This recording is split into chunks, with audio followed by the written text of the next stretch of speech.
Selamat berjumpa kembali di pembelajaran kita. Kali ini masih dalam gerak lurus. Di pertemuan sebelumnya kita sudah membahas sampai di kecepatan dan kelajuan, ya. Nah, sekarang kita lanjut ke bagian percepatan. Nah, percepatan itu ada dua, yaitu percepatan rata-rata dan percepatan sesaat. Nah, percepatan rata-rata itu adalah perubahan kecepatan persatuan waktu.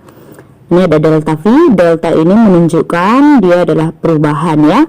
Lanjut, ini percepatan sesaat, perubahan kecepatan pada suatu saat tertentu, di mana ini juga merupakan percepatan rata-rata, tetapi selang waktunya itu mendekati 0, sehingga dituliskan A sama dengan limit delta V per delta T, di mana delta T nya itu menuju 0, sehingga dibuat A sama dengan dV dt sama dengan d kuadrat x dt kuadrat. Nah, ini nanti kalian bahas di matematika menggunakan determinan.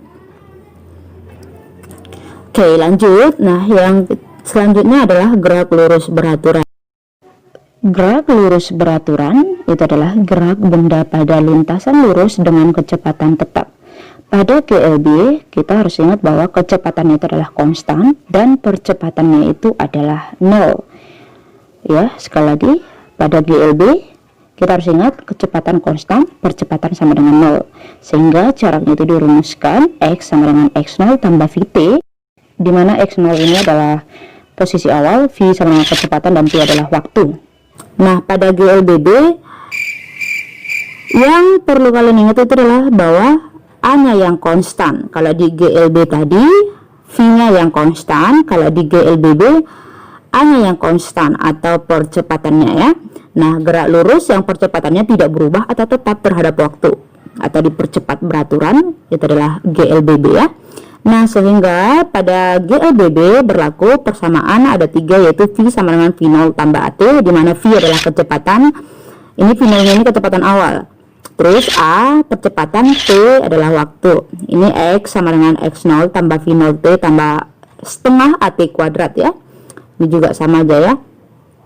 X0 ini adalah posisi awal, V0 kecepatan awal, A adalah percepatan, T adalah waktu. Nah, yang selanjutnya V kuadrat sama dengan V0 kuadrat tambah 2A delta X, perubahan posisi, ya, atau jarak gitu. V kuadrat kecepatan akhir, V0 kecepatan awal, A percepatan, X tadi udah, ya. Terus ini kecepatan juga ini tadi, ya, sama aja. Jadi yang 3 inilah yang berlaku untuk di GLBB. Yang selanjutnya gerak jatuh bebas. Nah, merupakan contoh dari gerak lurus berubah beraturan, dan percepatan yang digunakan untuk benda jatuh bebas itu adalah percepatan gravitasi, yang biasanya bahwa besar gravitasi itu adalah 9,8 meter. Nah, sumbu koordinat yang dipakai adalah sumbu Y, ya. Kenapa? Karena kalau benda jatuh tuh dia terhadap sumbu vertikal, makanya dia di sumbu Y. Nah, berlaku rumus seperti ini, V sama dengan V0 kurang GT, V0 nya ini kecepatan awal, G gravitasi, T adalah waktu, ya. Ini juga Y ini untuk tinggi, ya, atau tinggi atau ketinggian atau jarak, ya. Y sama dengan G0 tambah V0 T kurang setengah GT kuadrat, dan V kuadrat adalah V0 kuadrat kurang 2G kali Y kurang Y0, atau Y kurang Y0 ini perubahan tingginya, ya. Ini Y tinggi akhir, ini Y0 tinggi awalnya, terus V0 itu adalah kecepatan awal, T itu waktu setengah GT kuadrat, T nya ini adalah waktu, ya. V kuadrat kecepatan akhir, V0 kecepatan awal. Nah, negatif ini bisa positif jika, nah, ini ada dibuat arah ke atas positif, arah ke bawah negatif, enggak selamanya, ya. Oke, misal sebuah benda jatuh ke bawah, maka sesuai dengan arah gravitasi, bahwa gravitasi selalu menuju pusat bumi atau ke bawah, maka yang ke bawah itu adalah tanda positif, ya. Yang positif karena dia searah dengan arah gravitasi, maka ditandai dia tanda positif G.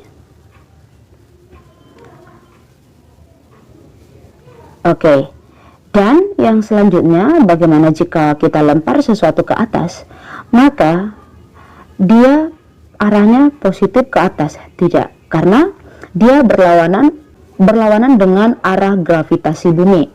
arahnya ke atas, tetapi nilai gravitasinya itu berlawanan dengan arah gravitasi, yaitu ke atas itu adalah negatif.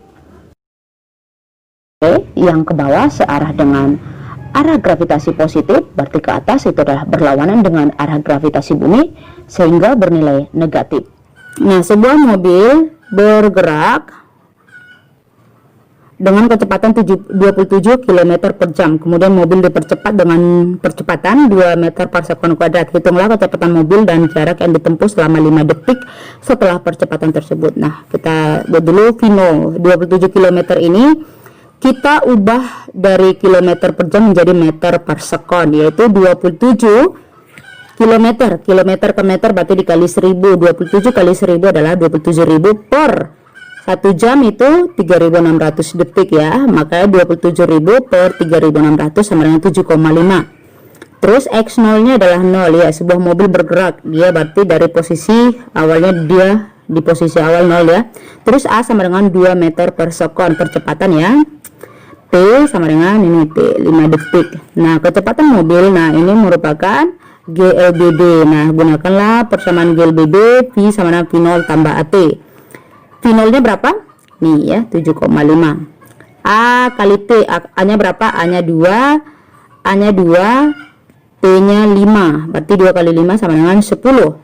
10 tambah 7,5 adalah 17,5. Terus jarak yang ditempuh mobil kita gunakan di persamaan GLBB juga, bahwa X sama dengan X0 tambah V0 T tambah setengah AT kuadrat. Oke, ini X0 nya kita anggap 0, V0 nya tadi berapa? V0 nya itu tadi 7,5 dikali, oke, ini ya, X sama dengan X0 tambah V0, X0 nya 0, V0 nya tadi 7,5, T nya kali 5 sama dengan 37,5. Sekarang setengah AT kuadrat, T kuadrat, T nya berapa? 5 kuadrat berarti 5 kali 5, 5 kali 5 sama dengan 25 dikali percepatannya A nya sama dengan ini, A nya sama dengan 2 sama dengan 50. Nah, dikali setengah dikali 0,5 atau dibagi 2 sama dengan 25, ditambahkan sama yang ini tadi V0 kali T, itu tadi yang pertama kita kerjakan, yaitu 37,5, sehingga hasilnya 62,5.